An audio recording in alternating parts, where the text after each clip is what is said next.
Isang makasaysayang desisyon ang ilabas ng Korte Suprema matapos itong paboran ng pangunahing testigo na nagpatunay sa di umano'y pagkakasangkot ni Pangulong Kuting Jr. sa paggamit ng iligal na droga.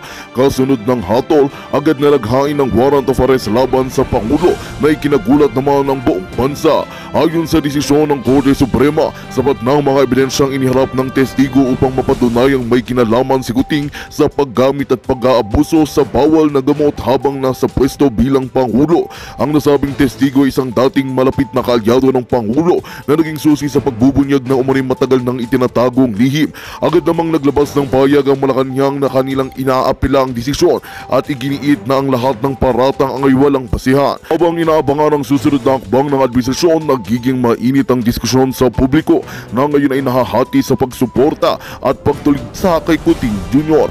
Maraming nananawagan na harapin ng Pangulo ang kaso upang patunayan ang kanyang kawalang sala, habang ang ilan naman ay umaasa sa mabilis na pag-usad ng hustisya. Sa gitna ng kontrobersya, nananatiling tanong kung paano maaapektuhan nito ang kasalukuyang pamamahala at ang kinabukasan ng bansa. At yan nga ang balitang ating pagkakatutukan. Ngunit bago ang lahat, siguraduhin mag-subscribe at ihitang notification bell para sa patuloy na pagtutok sa mga silap ng bagong balita sa tunay na boses ng masa.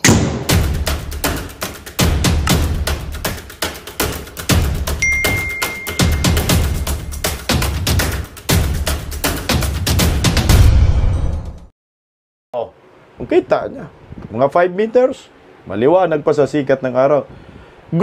Group pala sila, grupo nga. Minsan kahirap-hirap yan, grupo din sila mag-ano eh. Ay nako, ayaw ko lang, mapupula na naman yung live natin.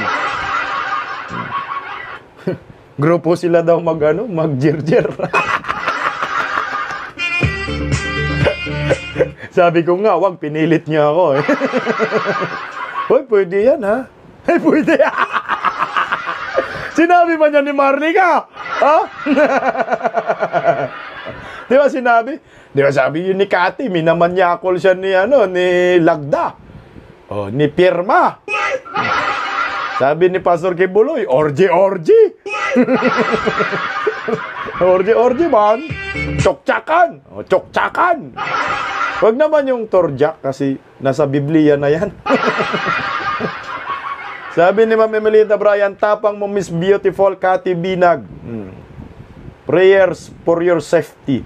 Ito yung nakakatakot na nag-i-expose kasi nandito siya sa Pilipinas. Ako Miss Kati, ako sa'yo Miss Kati, no? Mukhang ipatawag mo to sa Senado, no? Ewan ko kay Senator Bato. Busy Senator Bato sa walang kwentang bagay. Lagi na lang tayo nag-aaway, Bato, sa walang kwentang bagay. Ay, maraming salamat sa bumate. Hello po, madam. Everything. I've been with them for 10 years. Like, so I don't have any motive. I'm not a politician. I'm not a vlogger. I'm not a fame whore. Kasi kung fame whore ako, nung nasa posisyon, yan dyan si Tony Boy, sikat siya, may pera siya. I have all the ways to be famous. I never did that. Diba? So I'm doing this again for my kids, for my future apos, for my country, for my friends. I'm a single entity. Simpleng babae. Babae po ako, may Nasaan na kaya yung mga ensaymada balager? Hanggat ngayon, tahimik ang mga animal, no? Si Marlica, kalahating milyon na ba yung interview na dito? More than, kalahating milyon na? Ilang views na ba kay Maharlika? Trending yung last na tingin ko, mga 375,000 views eh. Ewan ko lang kaya kung ilang views na yon. Grabe, trending eh. Wala mang ribat yung mga bayarang, bubong, mga vlogger na junior. Pati yung mga, lalo na yung mga vlogger ni Tambaloslos, mga ubob ang mga yan. Lamang mga vlogger ni Tambaloslos, hindi nila kayang iribat ito. Tandaan nyo ha, hindi man siyang hindi ito politician. Hindi ito political vlogger. No, para lamang gumawa ng ingay. Ang liwanag ng kanyang kagustuhan para sa bayan ito. Oh my God. O, tuloy. Pili mo po akong anak. One time, I even begged, sabi ko, wag mo na lang isipin ako. Okay na, babuyin mo ako, pero maawa ka lang sa anak ko. I was so fearful before. I'm so, takot na takot ako dati. Now, I don't have any fear. Meron nga rin nagke-question sa akin na, anong ebidensya mo? Parang, paano mo papatunayan nakita mo? Ito na sa mga ngagba supporters. Hello, Dedes. Ng Singapore sabi, half a million na. Hoy, makinig kayo yung ayaw maniwala sa pulburon, ay! Ito. Ano nga ba ang kanyang ebidensya na magpapatunay na ngagba si Da Junior, no? Na nakita niya nagpupulburon. O, hito kayo. Nasaan na kayo, mga ngagba supporter? Makinig kayo, ha? Makinig kayo. Ito, mga ubob. Pasok, Day. Sabi ko, may eyes. Sabi ko, may eyes. Di ba? Parang, kaya nga witness ka because you saw it. Second to that, parang, if you're on that, again and again, if you're on that group, are you stupid enough to like video them and like, what? Di ba? Will you video them? Will you record them? Because you're part of that group that time. Mga mata niya. Kasi enough now yun, na ikaw mismo magpapatunay sa sarili mo na nakita mo. Yun yung mabigat na testimonya. Sa loob ng 10 taong kasama niya, yung asawa niyang, yung ex niyang ngagba din, ay putya, madadaya mo ba yung 10 taon? Oh. Pero sabi niya, yung video din, baka pinicturean lang siguro, or merong diary siya, mga picture nilalagay sa USB, lahat yan. No? Sabi ni Jimilo, fake news daw. Sabi ni Mike Abby, Bisdak, si uncle ninyong taka. Ganyan man pang ribat nila, laging fake news. Kung hindi AI, kung hindi fake news. Tapos paninira. Isus ko, Ginoo. Ayan o. Patawag nyo, ikasuhan nyo na lang para magkaalaman. Patawag nyo sa Senado. Aba kung ako, ganito no. Kung meron lang ako katungkulan sa gobyerno at meron akong kapasidad, resources na i-secure itong babaeng ito, isi-secure ko to, guys. Itatago ko to. Ibabahay ko to.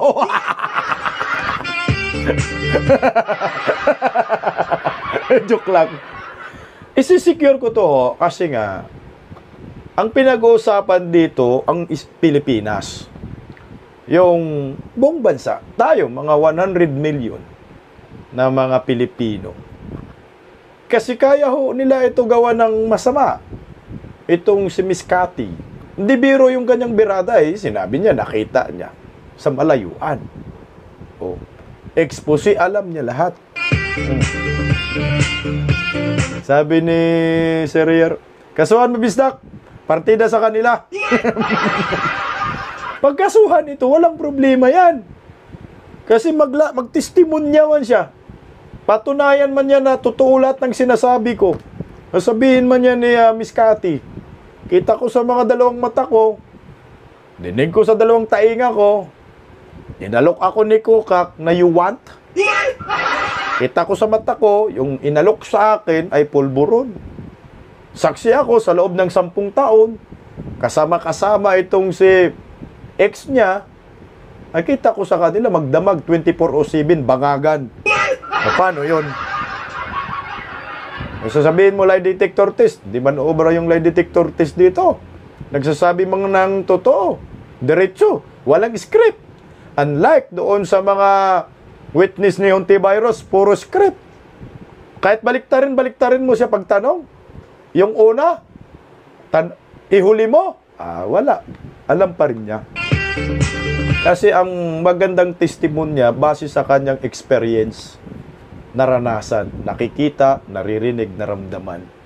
Yan po, yun. Tuloy po. So you think everything is normal, everyone is happy. Parang ako dati, sabi ko, matanda na sila, alam nila ginagawa na nila, which is so sad. Kasi parang, I wish the time, which ako naman, nagawa ko naman kay Tony Boy. Sabi ko, ayoko niyan, kasi hindi talaga, tsaka matanda ka na.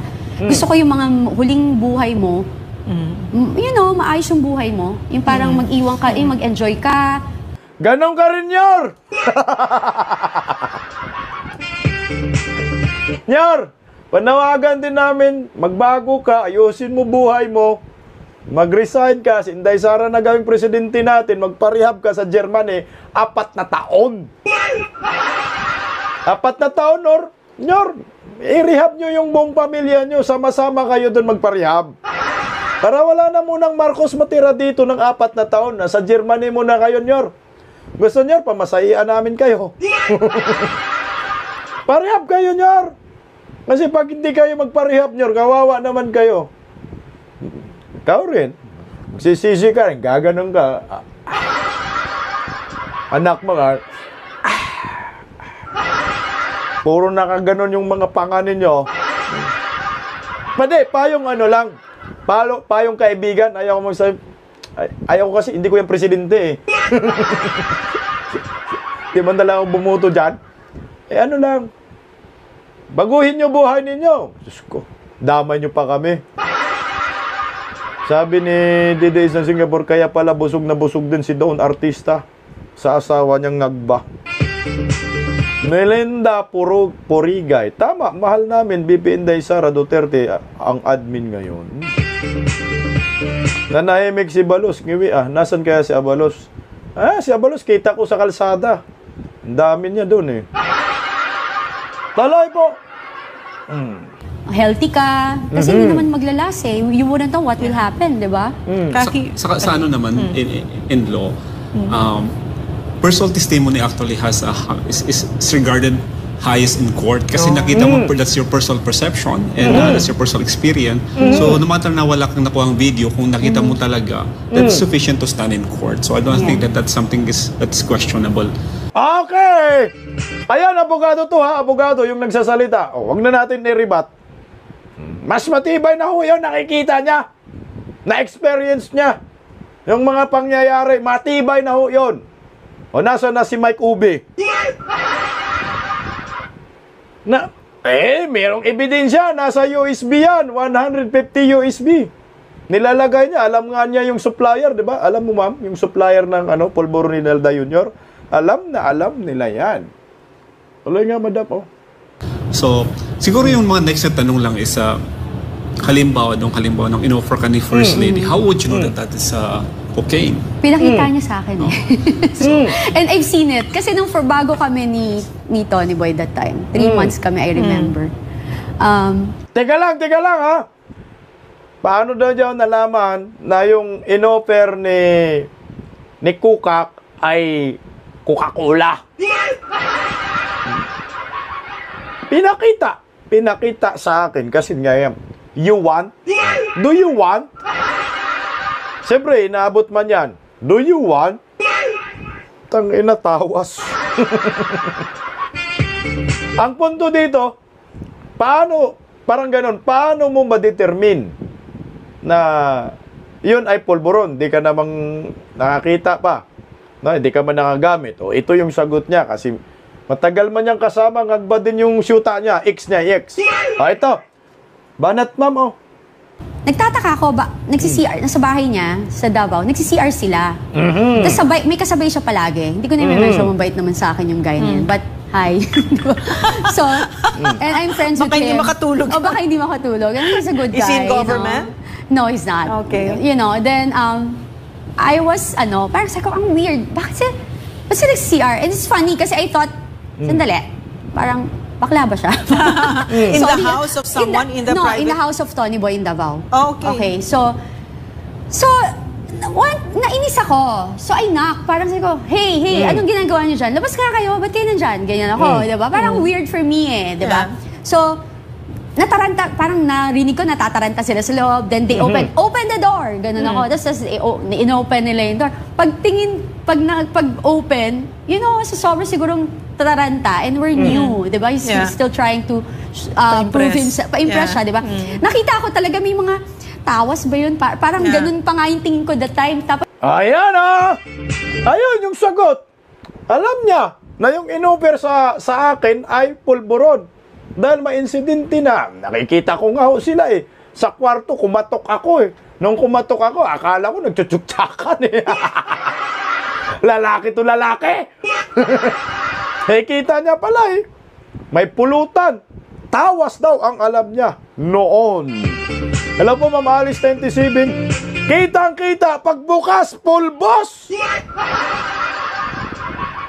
Oh, may naiwan daw mga may naiwan daw latak. May naiwang ebidensya. Oh, ayan yung sagot. Oh, sa CR. Sige, sorry. Tok, pagbukas na sa CR, kasi dalawang lalaki nandun sa CR. Bakit ba kayo nagpupulburo sa CR? Pati utot ninyo yan, singhot ninyo yan. Utot ng demonyo, singhot. Oh, sorry, sa CR. Sa CR. Sorry naman. Pagkatok niya sa CR, pagbukas, tok! Tawas! Polvoron! Tayo, nasa CR, no? Sabi ni Joy Lovelyn, may naiwan daw sa nguso. Sige nga, meron bang naiwan sa nguso, madam? Tuloy. Tapos hindi pa kasi ako nakakita talaga nung nung full na ganun before. Then, nakita ko yun, sabi ko, ano yan? Tapos syempre yung guy, parang, I'm sorry, parang guilty. Sabi ko, bakit? Anong ginawa nyo? Sabi niya, sorry.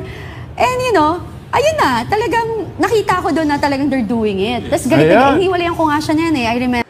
Ma'am, bukod sa, sana yung tanong sana ni attorney ba at na Doc Lorin, bukod sa nagpopolboron sila, ano bang ginawa nilang dalawa sa CR? Lalaki to lalaki. Baka nag-ispadahan.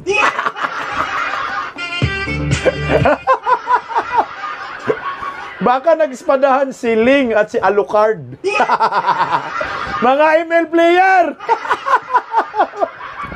Bukod sa na nagpulboron, puro lalaki man sa CR. Nag-ispadahan si Ling at si Alucard.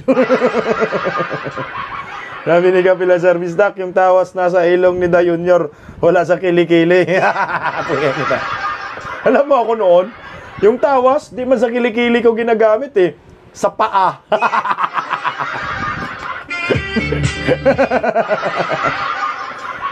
Tatanong ni Doc Lorin nun, kung ako nun, tanungin ko ng ganun yun. Hoy, Romeo Cañete, umayos ka? Alay po, madam mo. Remember kasi sabi ko, I don't like that. Kasi where did they get their supply? They have suppliers. They have suppliers. They have suppliers and yeah. May suppliers! Ha? Sinong supplier? Ay, Ginoo, gusto ko yan malaman. Nasa USB ba yan, ma'am? Ma'am, pang Netflix tong kwento mo. Sino yung supplier? Naku, ang gandang nito, guys, no? Dating senador, ngayong presidente. Documentary by Cathy Binag. Nako! Mula sa pagiging Voltis 5, mula sa pagiging Do You Want, napunta sa USB, ngayon napunta sa supplier na.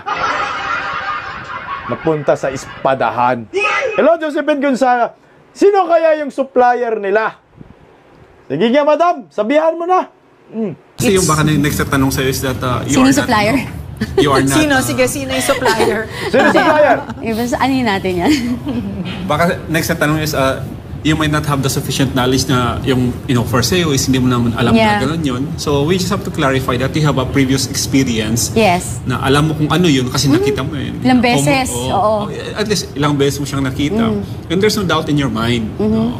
And you have seen the effect while they're doing it. And I'm surrounded with them. Oh yes. So, Everybody's doing it. Yeah. Hay! Yung supplier lang gusto kong malaman.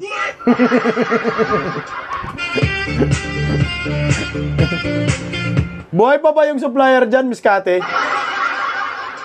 Supplier lang. Erlinda Bisdak, si Sir Regent Morales, meron ng USB? Meron ng USB sila? Bigyan mo naman ako, Miss Kate, ng USB. Huwag kang mag-alala. Ipipli ko lang dito. Sarap yan. Content natin USB. Unang position, 69. Next position, missionary. Favorite position, helicopter. Ma'am, anong nakalagay dyan sa mga sa mga USB mo? Pambihira pahingi man yan. Sabi ni Nor Gabriela, no doubt ang kwento ni Miss Cathy naman. Very consistent eh. Yung sinabi niya. Hanapin nga natin yung video natin na pasabog muna ni Pastor Gibuloy. Kasi tumutugwa, di ba, Miss, Ma'am Emelita Bryant? Yung sinabi ko kasi na, na ang tawag dyan. Yung orgy ba? Ito ba yun? Teka lang. I think yung pinakauna. Okay, para kay Pastor Gibuloy, bago natin si Atty. Harry Roque. Sa mga Kingdom of Jesus Christ, teka lang, liitan natin. Laki ni Pastor. Pastor! Musta, Pastor? Shenare, maraming salamat sa pakulay. Maraming salamat to sa inyo. Ipi-play lang natin to.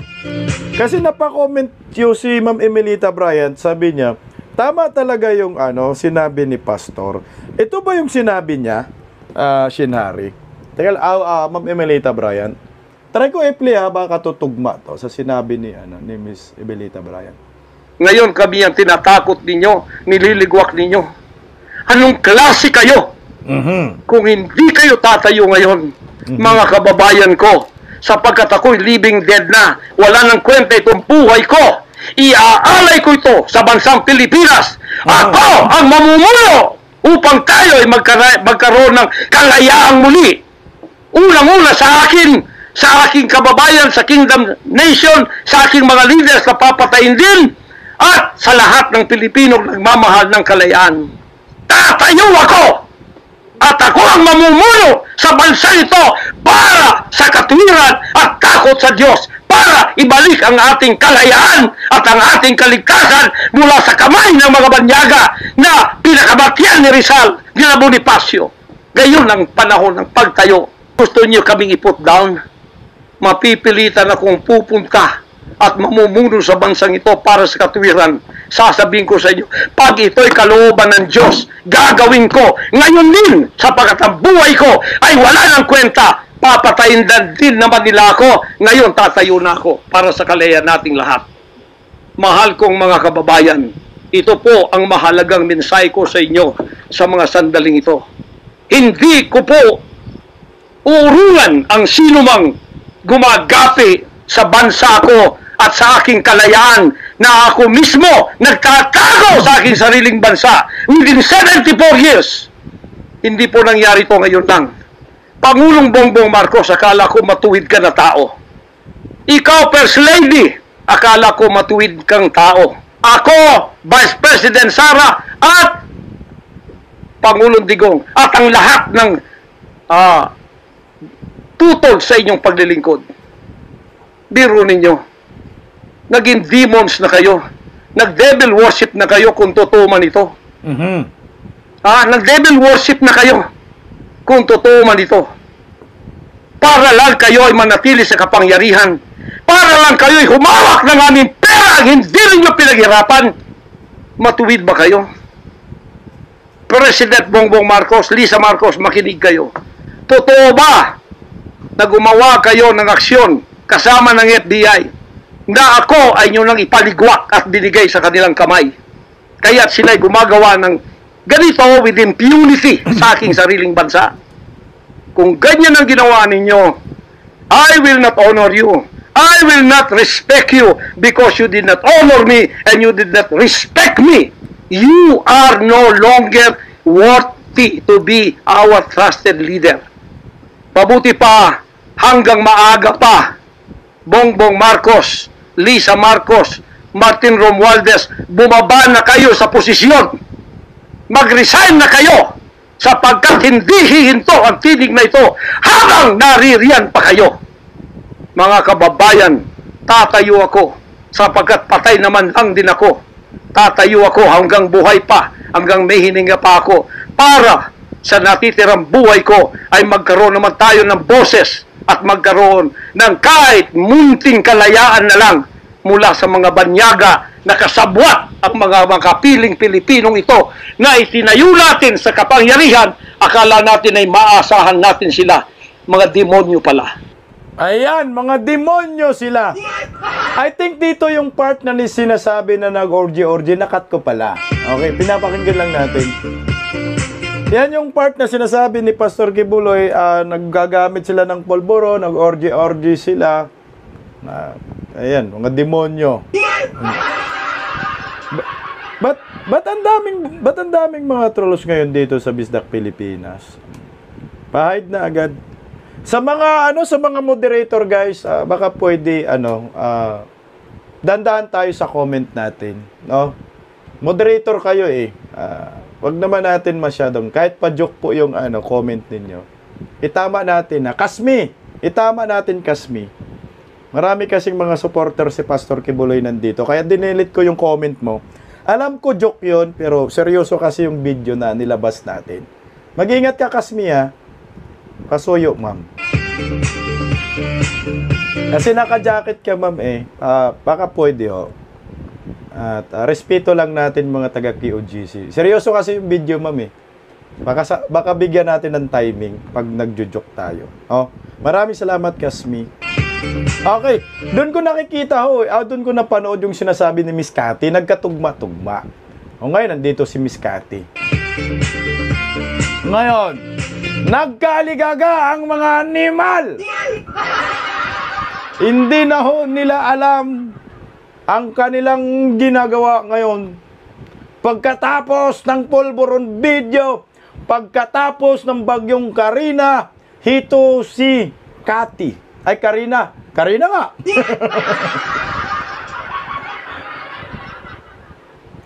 Alam niyo ba? Ako dito kay Attorney Harry Roque, mas malala ang sasapitin niya kumpara kay Pastor Kibuloy. Ako sa akin lang Attorney Harry Roque Sa akin lang nakikita ko to. Sure ako. Bakit malala ang sasapitin ni Attorney Harry Roque? Naamoy ko na yung ginagawa ngayon kay Attorney Harry Roque ay papunta na doon. Mantakin nyo, mga kabisdak. Inisyuhan ng elbow si Attorney Harry Roque ng Agbas. Magandang balita ang hatid namin sa inyo ngayong araw. Sa pagtatapos ng aming balitaan, nagbigay kami ng mga mahalagang impormasyon. Maraming salamat sa pagtutok at pagsuporta sa aming programa. Huwag kalimutang manatili sa mga susunod na araw para sa mga bagong balita at mga kwento na dapat nating abangan. Mula sa Boses ng Masa, magandang araw, Pilipinas!